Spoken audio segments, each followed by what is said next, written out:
Shalom, salam sejahtera untuk kita semua. Perkenalkan, nama saya Novia Evelina Purba, NIM 202201049 dari Program Studi D3 Perpustakaan Fakultas Vokasi Universitas Sumatera Utara. Di sini saya akan menjelaskan 6 materi yang berbeda pada mata kuliah pemasaran informasi yang telah saya pelajari. Materi yang pertama yaitu konsep dasar pemasaran informasi. Konsep dasar pemasaran adalah konsep yang digunakan untuk memaksimalkan keuntungan. Caranya dengan memenuhi kebutuhan pelanggan, meningkatkan penjualan, dan mengalahkan kompetitor. Fokusnya adalah memahami kebutuhan pelanggan untuk menciptakan hubungan yang menguntungkan antara pelanggan dan perusahaan. Pemasaran umumnya berkaitan erat dengan produk nyata seperti barang dan bersifat profit oriented. Pemasaran tidak terbatas pada dunia bisnis saja, namun juga penting bagi lembaga, instansi, atau organisasi yang bersifat non-profit oriented, termasuk perpustakaan. Pemasaran di perpustakaan tidak memasarkan produk barang, tapi produk jasa informasi guna kepentingan pemakai. Agar perpustakaan dapat optimal dalam layanannya bagi pemakai, perlu kiat-kiat tertentu yang berkaitan dengan pemasaran jasa informasi. Dengan demikian, bentuk layanan jasa dan tugas layanan yang diberikan dapat terorganisasi dengan baik. Sebagai suatu perpustakaan yang di dalamnya termasuk kegiatan pelayanan jasa informasi, pemasaran mempunyai kontribusi yang cukup bagus terhadap perpustakaan yang bersangkutan. Adapun kontribusi pemasaran tersebut antara lain, yang pertama, dapat memberikan masukan dalam pengambilan keputusan, jenis serta bentuk pelayanan yang akan diterapkan atau yang akan dijalankan di lembaga atau organisasi tersebut. Yang kedua, menjadi masukan dalam kegiatan pengadaan dan penyajian menu dokumentasi serta informasi atau market oriented. Dalam hal ini adalah pengguna perpustakaan.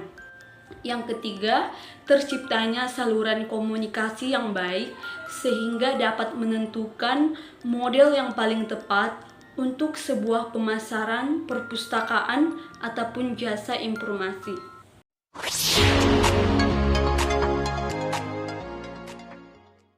Selanjutnya, saya akan menjelaskan materi yang kedua, yaitu menjelaskan perumusan visi dan misi. 1. Menentukan misi perpustakaan. Pernyataan misi adalah pernyataan tentang maksud organisasi, apa yang ingin diselesaikan atau dicapai dalam lingkungan yang lebih luas.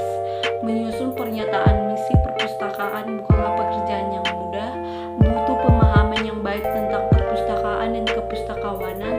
Suatu pernyataan misi yang baik akan menjadi tangan tersembunyi yang akan membimbing organisasi perpustakaan agar dapat berjalan dengan baik menuju tujuan organisasi yang telah dijalankan.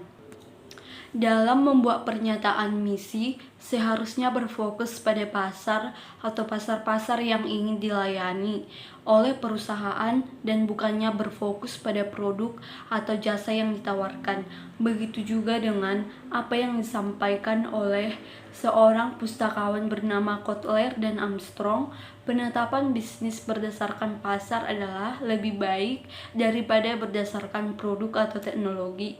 Oleh karena itu, misi perpustakaan bukan mengelola dan menyediakan buku, tetapi mengatasi masalah yang dihadapi masyarakat dengan menyediakan berbagai informasi yang dibutuhkan. Ketika berencana membuat misi perpustakaan, maka pastilah bahwa pernyataan misi tidak terlalu sempit atau terlalu luas. Apabila sebuah perpustakaan khusus di bidang pertanian menyatakan bahwa perpustakaan mereka penyedia informasi terlengkap, maka pernyataan misi ini dibuat terlalu luas. Pernyataan misi harus realistik, jangan sampai perpustakaan umum tingkat kota atau kabupaten memiliki misi menjadi perpustakaan terkemuka di dunia. Namun bagaimanapun, misi harus mengandung unsur penyemangat atau motivation sehingga pengelola Perpustakaan atau pustakawan merasakan bahwa pekerjaan mereka bermakna dan memberikan sumbangan bagi kehidupan manusia. Contoh misi perpustakaan. Yang pertama, menentukan sasaran rencana pemasaran. Sebelum menuju kepada rencana pemasaran, maka perlu menetapkan tujuan dan sasaran rencana tersebut. Setiap manajer organisasi harus mempunyai sasaran dan bertanggung jawab atas pencapaian sasaran tersebut. Tanpa sasaran, maka tidak ada dasar dalam mengukur keberhasilan suatu kegiatan rencana pemasaran. Yang kedua adalah contoh sasaran pemasaran, yaitu melakukan analisis situasi. Sebelum membuat strategi pemasaran, pengelola perpustakaan atau pustakawan harus memahami lingkungan yang ada saat ini dan lingkungan potensial yang menjadi garapan jasa layanan perpustakaan. Analisis situasi bisa juga disebut dengan analisis SWOT. Untuk itu, perpustakaan harus mengidentifikasi kekuatan atau strength dan kelemahan atau weakness internalnya, serta juga mengkaji peluangnya atau opportunities dan ancaman atau threats dari eksternal perpustakaan. Ketika menganalisis kekuatan dan kelemahan internal perpustakaan, maka pengelola perpustakaan dan pustakawan harus memusatkan perhatiannya pada sumber daya organisasi seperti sumber keuangan, biaya operasional, kelembagaan, ketersediaan, dan kemampuan sumber daya manusia, citra perpustakaan, ketersediaan teknologi, dan lain sebagainya. Sedangkan pada saat menganalisis peluang dan ancaman eksternal, pengelola perpustakaan dan pustakawan harus menganalisis aspek-aspek lingkungan pemasaran seperti sosial, demografi, teknologi, hukum, dan faktor lingkungan makro lainnya. Proses inilah yang biasa disebut dengan pemindaian lingkungan. Pemindaian lingkungan membantu mengidentifikasi peluang maupun ancaman bagi perpustakaan dan memberikan arahan dalam mendesain strategi informasi.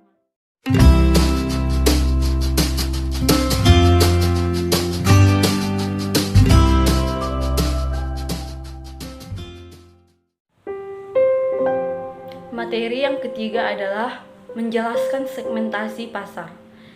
Segmentasi pasar merupakan strategi yang sangat penting dalam mengembangkan program pemasaran.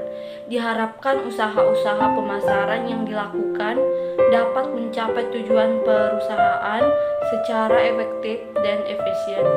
Perpustakaan perlu memastikan kembali segmentasi perpustakaannya. Dengan kata lain, perpustakaan perlu mengetahui siapa sebenarnya yang berkepentingan menikmati layanan perpustakaan yang disediakannya. Kelompok pengguna mana sebenarnya sasaran layanan perpustakaan. Analisis segmentasi perpustakaan memainkan peranan kunci dalam strategi-strategi pemasaran dengan alasan bahwa setiap orang atau kelompok orang memiliki kebutuhan dan keinginan yang berbeda terhadap layanan perpustakaan. Segmentasi perpustakaan membantu para pengelola perpustakaan dan pustakawan untuk mendefinisikan kebutuhan dan keinginan pemustaka secara tepat. Selain itu, segmentasi perpustakaan juga membantu dalam mendefinisikan tujuan pemasaran dan lebih baik dalam mengalokasikan sumber daya.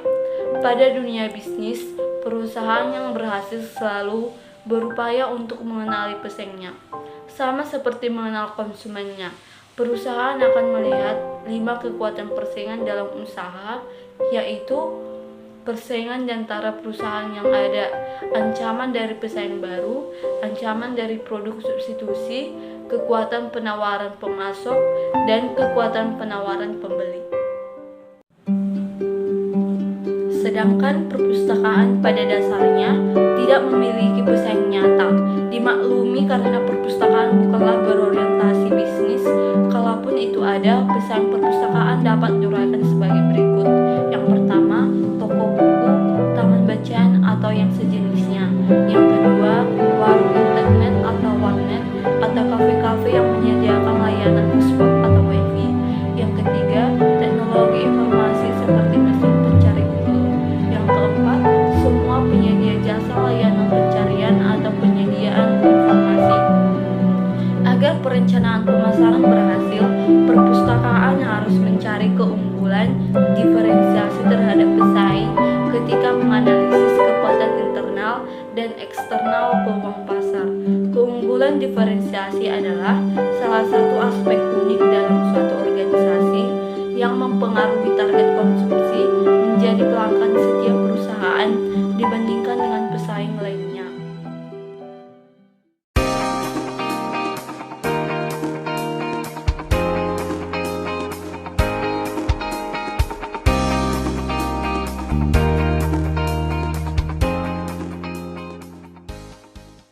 Materi yang keempat adalah menjelaskan penargetan pasar.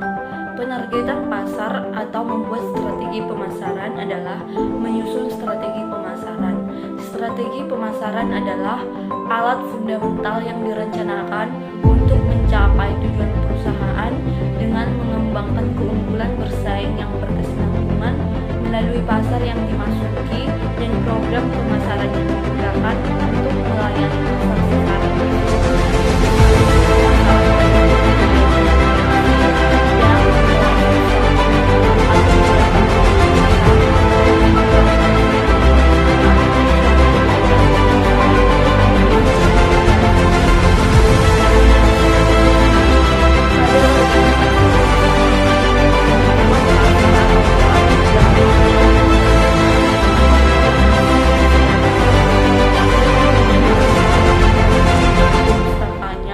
berbeda dengan organisasi sektor swasta, di mana strategi penentuan pasar yang dituju berguna untuk memaksimalkan laba untuk dikembalikan kepada pemiliknya atau para pemilik usaha. Berkaitan dengan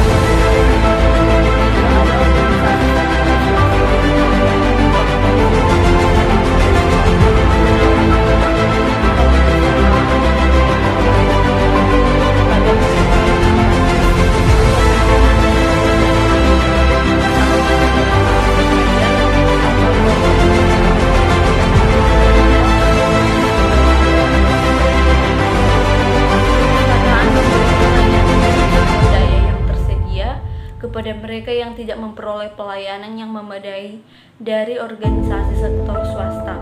Hasilnya, perpustakaan seringkali harus sebagai pelengkap daripada bersaing dengan usaha yang lainnya. Tugas penetapan posisi adalah mengenali segmen pasar yang kurang terlayani dan membuat program pemasaran yang sesuai dengan kebutuhan mereka dibandingkan dengan menargetkan ceruk pasar yang mungkin paling menguntungkan.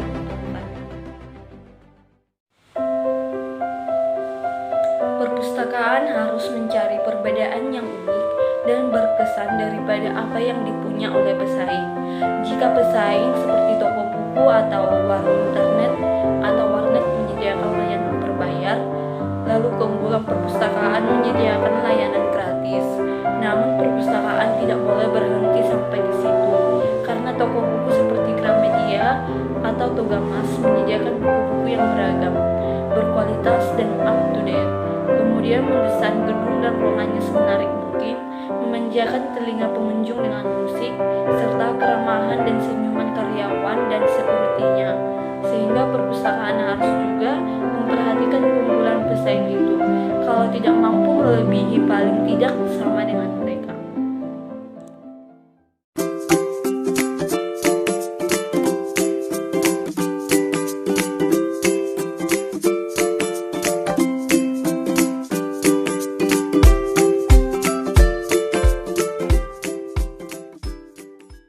Saya akan menjelaskan tentang pemosisian pemasaran informasi di perpustakaan. Pemosisian pemasaran informasi perpustakaan memaparkan 3 strategi dalam pemasaran, yakni yang pertama, meraih posisi produk, yaitu menetapkan produk informasi yang ingin dipasarkan, apa ragam informasi yang akan disuguhkan, apa saja jenisnya, hendak dikemas dalam bentuk apa, dan bagaimana bentuk pelayanannya. Meraih posisi produk ini dapat ditempuh melalui yang pertama, memahami lingkungan atau kecenderungan dinamika pasar. Kemudian, memusatkan perhatian selain mengenai teknik, operasional, public relation, dan kepercayaan. Kemudian, mencari sasaran yang tepat, mengkonsentrasikan produk-produk tertentu untuk beberapa kelompok pemakai tertentu saja atau mengetahui segmen sasarannya, bereksperimen dinamis, kreativitas dalam menciptakan produk baru, kemasan baru perpustakaan misalnya mengenai layout, waktu dan jenis layanan, serta kemasan informasinya. Yang kedua adalah meraih posisi pasar, yaitu menciptakan kepercayaan atau pengetahuan dari pasar atau kredibilitas. Produk yang dikeluarkan dapat memenuhi kebutuhan pasar sehingga akan mendapat pujian dari pasar. Upaya yang dapat dilakukan adalah yang pertama, memanfaatkan dari mulut ke mulut, menyampaikan pesan-pesan yang positif tentang image perpustakaan. Yang kedua adalah membina infrastruktur pasar, melakukan kerjasama atau partnership dan menjadi pelaku komunikasi. Kemudian mengembangkan hubungan-hubungan antar perpustakaan, membuka sistem jaringan. Kemudian melayani pemakai yang tepat, ketepatan dalam menjaring pengguna, siapa saja yang siogianya dimotivasi, perlu menjadikan potensial user atau aktual user, menjalin hubungan dengan media massa, melalui pemberitaan di media massa, umumnya mampu menyentuh masyarakat dan akhirnya menimbulkan kepercayaan pada masyarakat. Kemudian yang ketiga adalah meraih posisi organisasi. Upaya dapat dilakukan adalah menanamkan image yang positif mengenai perpustakaan.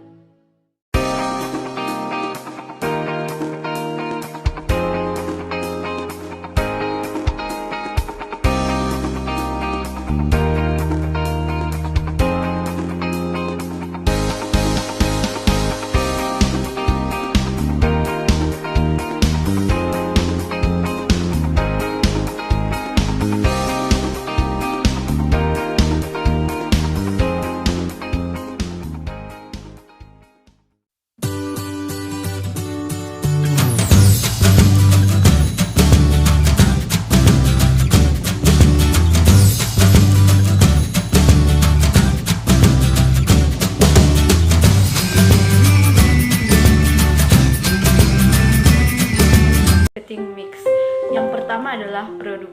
Produk bagi penjual adalah semua yang tawarkan baik barang atau goods atau jasa atau service yang memiliki tingkatan produk atau produk level, tentunya harus memiliki keunggulan bersaing atau competitive advantage. Bagi pembeli adalah nilai yang dimiliki oleh sebuah produk adalah customer value. Nilai yang dimiliki produk tersebut meliputi manfaat atau benefits pada fungsi, rasa atau emosional, dan nilai-nilai kebaikan atau spiritual. Kemudian adalah price. Price bagi penjual adalah satuan nilai uang yang harus melekat pada produk yang dijual dan harga yang ditetapkan menjadi penentu sasaran pembeli, apakah low ataukah middle atau high class pada posisi pasarnya.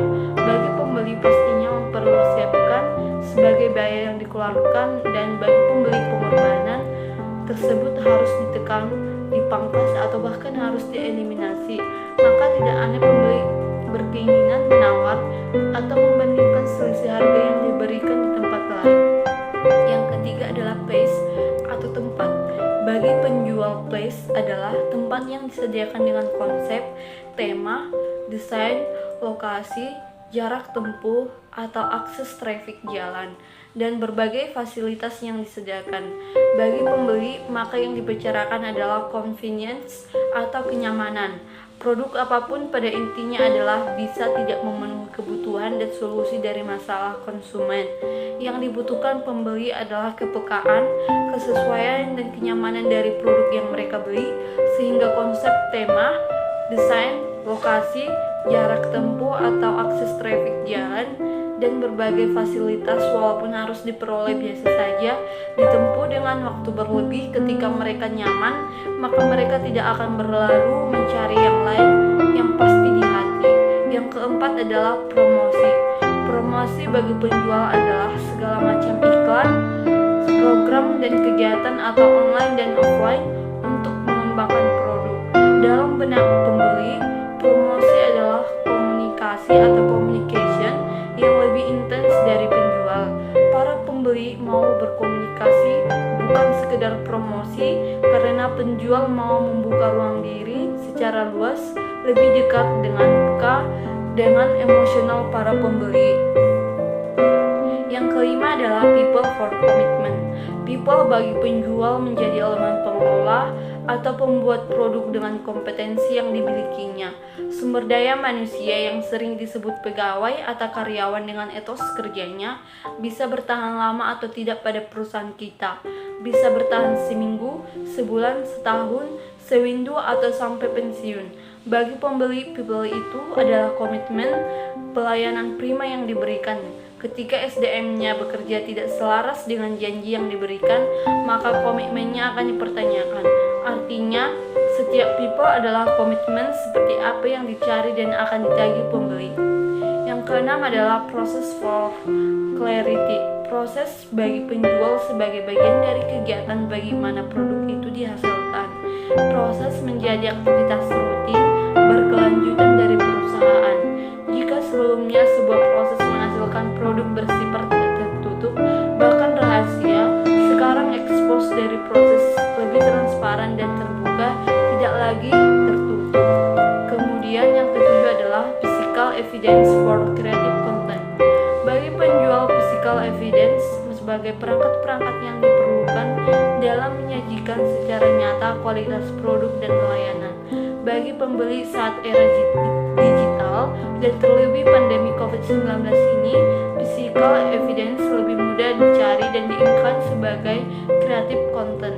Konten adalah pusat di mana semua saluran pemasaran berlainnya berkembang, terutama di dunia digital. Upaya pemasaran digital kemungkinannya bisa mencakup kombinasi pengoptimalan mesin telusur, pemasaran media sosial, dan potensi pemasaran video. Yang kedelapan adalah productive for convincing. Bagi penjual, produktivitas adalah sejauh mana efisiensi masukan-masukan layanan ditransformasikan ke dalam hasil-hasil layanan yang dapat menambah nilai bagi pelanggan. Sedangkan kualitas adalah derajat suatu layanan yang dapat memuaskan pelanggan karena dapat memenuhi kebutuhan, keinginan, dan harapan. Bagi pembeli, produk